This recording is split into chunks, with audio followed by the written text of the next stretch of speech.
셨습니다. 네. 자, 다음으로는 한국타이어 월드와이드에 대해 살펴보도록 하겠습니다. 최근 들어서 한국타이어도 앞서서 호실적을 발표하기도 했었고 반등을 시도하는 움직임이 강하게 연출이 되고 있습니다.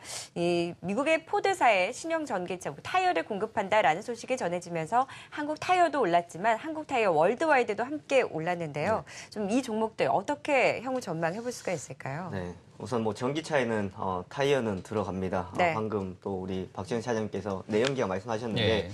전기차 관련주라고 그러면은 우리가 흔히 이야기하는 배터리 쪽을 가장 많이 이야기할 수 있는 상황인데 타이어도 있을 수도 있을 거고 공조도 있을 수 있을 겁니다.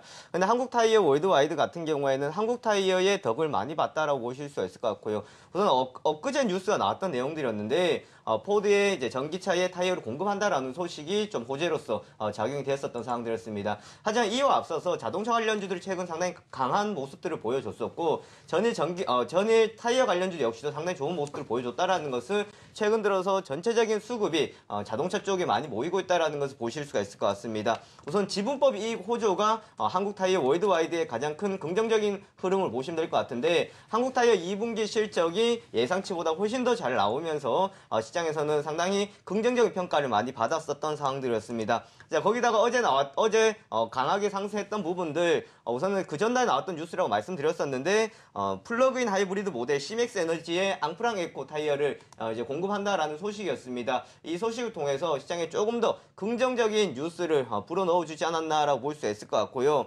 그런데 지금 한국타이어 월드와이드 같은 경우에는 사실 우리가 좀 생각해 봐야 되는 것은 한 두 가지 측면이 있을 것 같습니다. 첫 번째는 북미와 유럽에서 여전히 긍정적인 흐름들이 나오고 있다. 괜찮은 흐름이 나오고 있다라는 것과 또 하나는 공급 과잉에 이제 직면해 있다라는 이야기도 참 많이 나오고 있습니다. 타이어 관련주 같은 경우에는 항상 나왔었던 이야기 같고요. 그 타이어 관련주들의 이야기는 두 가지 정도가 또 있을 것 같습니다. 지금 말씀드렸던 것처럼 공급 과잉 그리고 또한 고무에 따른 원자재 가격에 따른 변동성이 있을 것 같은데 사실 이러한 측면들을 본다고 하더라도 그만큼 지금 성장성은 지속적으로 나와주고 있기 때문에 앞으로 흐름들은 급격하게 커가지는 못하더라도 현재 흐름들을 유지해 갈 수 있을 것이다 라고 보시면 될 것 같고요. 또 하나 이제 마지막으로 살펴볼 것이 최근 들어서 이제 좀 다시 한번 이슈가 됐었던 아트라스 BX입니다. 공개 매수가 이제 들어가고 있는 상황들인데 이번에 FTSE 아시아 스몰캡 지수에 편입된다라는 소식에 외국인들의 매수가 들어오면서 며칠 동안 급등세를 나타냈었던 상황들이었습니다. 자, 그러면 과연 이러한 지금 3차 공개 매수의 진행에 좀 차질이 빚어질 것인가 라는 것에 우리가 포인트를 두기보다는요. 지금 한국타이어 월드와이드가 아트라스 BX를 합병에 대한 시나리오를 좀 사용을 하고 있는 상황들입니다. 사실 지금 상장되어 있는 상황에서 별다른 실익이 없고 주주들은 계속해서 배당을 늘려라 하는 상황에서 한국타이어 월드와이드는 굳이 유지를 하지 않고 자진 상패를 통해 가지고 좀 더 합병을 쉽게 가자라는 겁니다. 그 이유는 한국타이어는 실적이 잘 나오고 있는 상황이고 지주회사가 마땅한 지금 수익성이 없는 상황에서 이런 아트라스 BX를 이제 합병을 통하여 앞으로 기업의 효율성을 좀 높이고 그리고 추가적으로 배터리 쪽에 진출하겠다라는 의지로 한번 해석을 해볼 수 있을 것 같습니다. 다음으로는 능률 교육도 살펴보도록 하겠습니다. 최근 들어서 이 교육주들이 참 이슈가 많이 부각이 되고 있는 것 같은데요. 이 능률 교육의 경우에는 최대 주주가 이 지분양도 제한을 받고 검토 중이다라는 소식이 전해지면서 최근 들어서 주가 급등을 굉장히 크게 나타나고 있는 것 같아요. 좀 어떻게 바라봐야 될까요? 사실 초반에는 우선 교육주도 배당이다 그리고 상당히 좋은 재무 구조다 해서 급등세를 많이 나타냈었다 해석을 했었는데 그 다음에 나왔던 이제 뉴스 하나가 발단이 됐습니다.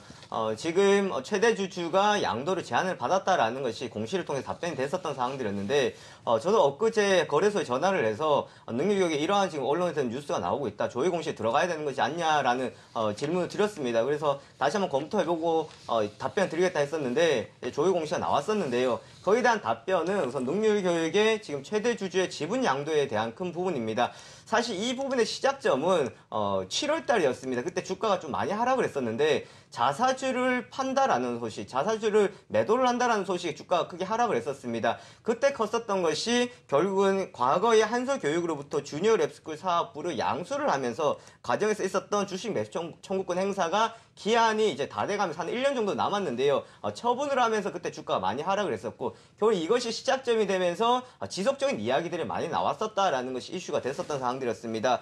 지금 한 달 이내에 다시 재공시를 하겠다라고 조혜공 씨 답변을 밝혔던 만큼 이제 뭐 한 달 이내에 결정이 나거나 아니면 한 달 이후에 다시 뭐 확정된 사항이 없다라고 답변이 나올 가능성이 있지 않을까라고 보시면 될 것 같고요. 그 다음에 뭐 초중학교 이제 교과서, 디지털 교과서 보급이다라는 수혜도 있겠습니다. 지금 지속적으로 트렌드가 많이 변하고 있는 상황에서 2018년부터는 초등학교 3, 4학년까지 이제 확대가 된다라는 측면을 함께 살펴보시면 될 것 같고요. 국정 교과서 시장 축소가 되고 교육 시장의 패러다임의 변화가 나타나고 있다라는 것 또한 긍정적으로 살펴볼 수 있는 교육주의 흐름이라고 보시면 될 것 같습니다. 하지만 우리가 지금 능력교육 같은 경우에 보신다 그러면은 최근 들어 거래량이 많이 급증을 하면서 단기적으로 개인 투자자 상당히 많은 관심들을 가지고 접근할 수 있는데요. 한국 야쿠르트가 지금 최대 주주로 있습니다. 뭐 팔도라고 잘 아실 텐데 한국 야쿠르트 그룹의 최대 주주가 있고 지금 무차입 경영과 배당 상장되고 나는데 지속적으로 배당을 해주고 있는 이런 기업.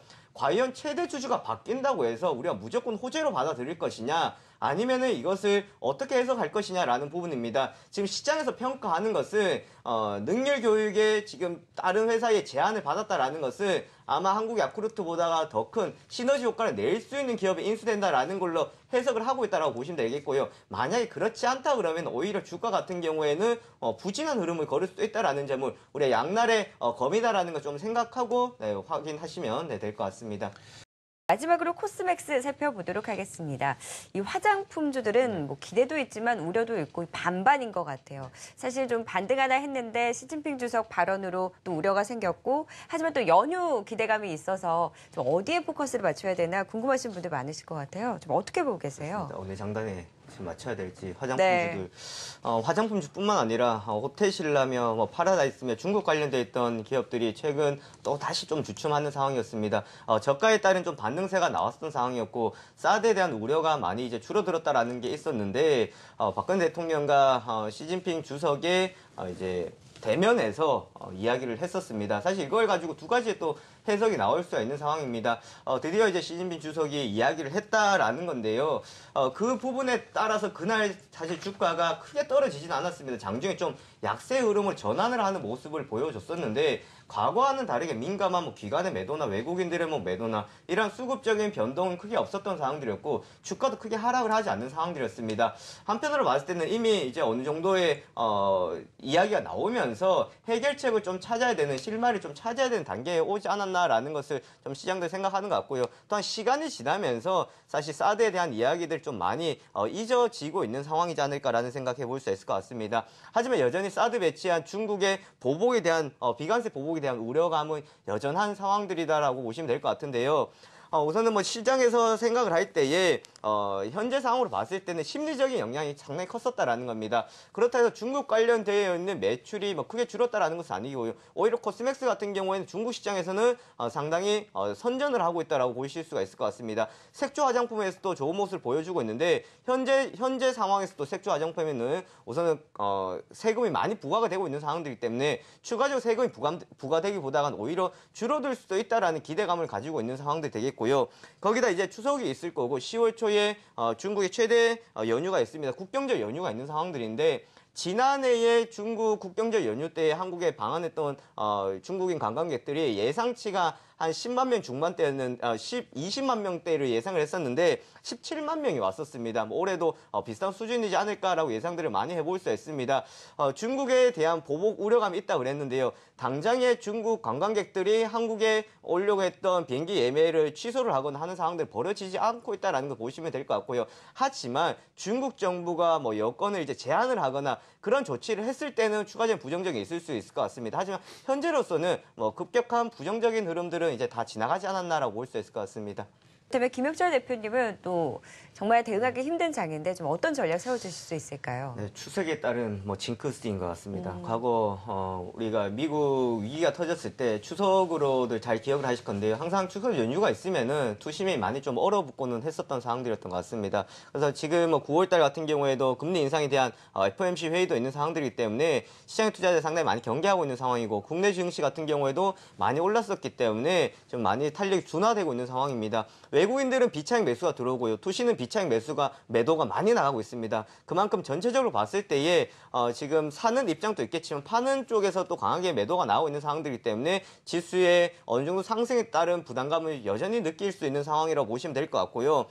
그리고 원달러 환율 변동성, 그만큼 글로벌의 변동성이 있다라는 것, 글로벌의 변동성보다는 우리나라 변동성 더 큰 것으로 보여지고 있습니다. 사실 지금 미국이나 유럽 같은 경우에 큰 변동성 없는데요. 이거를 보고 따라가야 되는 국내 상황의 한계이지 않을까라고 보실 수가 있을 것 같고, 또한 최근의 시장 흐름을 보시면은 대선 테마주들이나 아니면 소형 우선주들이 움직인 것을 볼 수가 있습니다. 그만큼 시장이 한번 돌 만큼 많이 돌지 않았나, 자금들이 회전할 만큼 많이 회전을 했었기 때문에 자금들은 어디든 들어가야 되겠다 싶으니까 대선주나 이러한 개별 테마에 따른 흐름들이 많이 나오고 있는 상황들입니다. 그래서 우리가 이 부분들을 좀 주의하고 내 시장을 좀 접근하시는 것이 좋을 것 같고요.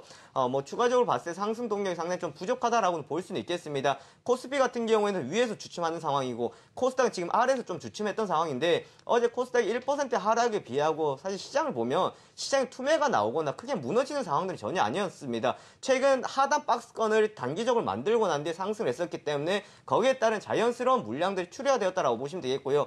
이 흐름들은 뭐 추가적으로 봤을 때에 단기적인 좀 지지대가 형성이 될 것으로 예상이 되고 있습니다.